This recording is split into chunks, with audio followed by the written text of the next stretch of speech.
ఎవరో ఎవరో ఒకళ్ళనైనా ఒకళ్ళనైనా కలిసుంటాము. కలిసుంటాము. ఏంటంటే, ఏంటంటే, నాకు నాకు కిడ్నీలో కిడ్నీలో రాళ్ళున్నాయండి రాళ్ళున్నాయండి అని అని చెప్తారు. చెప్తారు. ఇలాంటి ఇలాంటి ప్రాబ్లమ్ ప్రాబ్లమ్ ఉన్న వాళ్ళని ఉన్నోళ్ళని కనీసం కనీసం ఒకళ్ళనైనా ఒకళ్ళనైనా మీరు మీరు మీ మీ లైఫ్‌లో లైఫ్‌లో ఇప్పటి వరకు ఇప్పటివరకు చూసుండొచ్చు. చూసుండొచ్చు. సో, సో, అటువంటి అటువంటి వాళ్ళకి వాళ్ళకి ఎంతో ఎంతో ఉపయోగకరమైన ఉపయోగకరమైన ప్రోడక్ట్ ప్రోడక్ట్ గురించి గురించి ఈరోజు ఈరోజు మనం మనం క్షుణ్ణంగా క్షుణ్ణంగా తెలుసుకోబోతున్నాము. తెలుసుకోబోతున్నాము. ఇది ఇది మీకు మీకు చాలా చాలా ఉపయోగకరంగా ఉపయోగకరంగా ఉంటుందని ఉంటుందని నేను నేను అనుకుంటున్నాను. అనుకుంటున్నాను. Yes yes sir. Sir.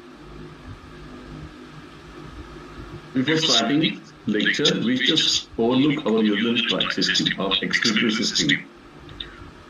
Everybody, human, have two kidneys. They are having a pipe, which is called a ureter, which is attached to bladder. And from bladder, next that is urethra.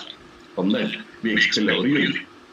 This is a simple system, but it is extremely important in our body, which excrete all toxic material from the body 24/7, right from our birth